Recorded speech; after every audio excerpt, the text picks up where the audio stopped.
అనుకుంటున్నాను. మీరు చెప్పొచ్చు నాకు నేను మీకు నచ్చాను అని కావాలంటే. ప్రస్తుతానికి వాళ్ళ ఆవిడని చూడకుండా చేయండి.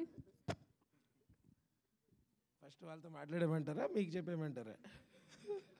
వాళ్ళతో మాట్లాడేస్తా. Okay sir. ఆయనకి నచ్చలేదు నాకు లవ్ చేయడం అంటే. వంశీస్వామి ఎంత మాల్లో ఉంటే మాత్రం ప్రేమను మీరు అలా yeah okay, I'll keep it very short. ముందుగా మీడియా వాళ్ళందరికీ thank you so much, because మేము ఇక్కడ క్రియేట్ చేసిన మ్యాడ్నెస్ని మీరే తీసుకెళ్తారు జనాల దగ్గరికి. Thank you.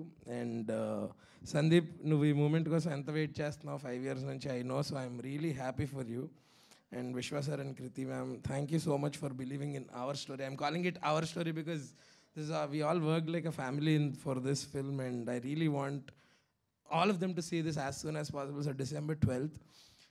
Pesarattu upma, gulab jamun, ice cream ఎలాగో సందీప్ కాలభైరవ అలాగా అనమాట. ఆ ఇద్దరు combination is a match made in heaven, and I'm excited for that combination. మళ్ళీ కలర్ ఫోటో తర్వాత ఆ కాంబినేషన్ వస్తుంది అంటే జనాల కోసం నేను ఎక్సైటెడ్గా ఉన్నాను. And coming to the 2 biggest strengths of the film, and pre రిలీజ్లో తను చాలా మాట్లాడాలి రోషన్ గురించి. తను చూపించిన రేంజ్ ఆఫ్ ఎమోషన్స్ కానీ యాక్షన్స్ కానీ is not at all like a newcomer. And ఈ అమ్మాయి ఫస్ట్ సినిమాలోనే డైలాగ్స్ లేకుండా అంతలా కన్వే చేసిందంటే ఆల్రెడీ కొంతమంది క్రష్ లిస్ట్లోకి యాడ్ అయిపోయినట్టుంది కదా. ఎదుగుతున్నారు ఇన్స్టాగ్రామ్లో, చూసాను ఇందాక. ఓకే, నేను ఆ అమ్మాయి ఇన్స్టాగ్రామ్ చూడాల, మన వాళ్ళు చూస్తుంది చూసా. ఈ డౌట్లు తగ్గించండి మీరు.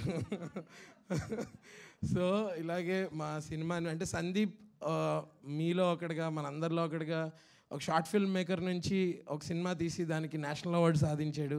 ఆ టైంకి అన్ఫార్చునేట్లీ కోవిడ్ అవ్వడం వల్ల మాకు థియేటర్లో మీ ప్రేమాభిమానాలు కనిపించలేదు. ఈసారి అప్పుడు మిస్ అయిందంతా రెట్టింపు చేసి మాకు ఈ సినిమాకి ఇస్తారని నేను మనస్ఫూర్తిగా కోరుకుంటూ December 12th మా సినిమా రిలీజ్ అవుతుంది. Please watch it only in theatres. Thank you. Hello, మీరు అలా వెళ్ళిపోకండి. ఇంతకీ ఈ సినిమాలో రోషన్కి కాలు నొప్పి వస్తుంది, పాపం. అందుకనే నేను లేకపోతే మైక్ వదులుతాను. నేను ఈ సినిమాలో మీరేం చేస్తున్నారు? ఈ సినిమాలో చాలా చేస్తాను నేను, నాతో కూడా చాలా చేస్తారు వాళ్ళు. ఆయన అడగండి ఏమేం చేయించాడు. ఈ సినిమాలో మీకు గర్ల్ ఫ్రెండ్ ఉందా? ఆయన అడగండి. అంటే నేను చెప్పచ్చో చెప్పకూడదు తెలీదు. మీ ఎగ్జామ్ లో ప్రశ్నలు ఆయన ఆన్సర్లు ఎలా రాస్తారు? సిలబస్ ఇచ్చింది ఆయనే కదా. అంటే టీచరే ఎగ్జామ్ రాయాలి అని చెప్తున్నారు స్టూడెంట్. ఇప్పుడు నాకు అర్థమైంది. ఈ సినిమాలో విష్ణుప్రసాద్ గారు బేసిక్గా నేను సార్ తర్వాత మాట్లాడుకుంటాం. ఇవన్నీ మేము ఓపెన్గా చెప్పలేము. Thank you so much. And నా ఐ రిక్వెస్ట్ కాలభైరవ గారిని మాట్లాడాల్సిందిగా కోరుకుంటున్నాం.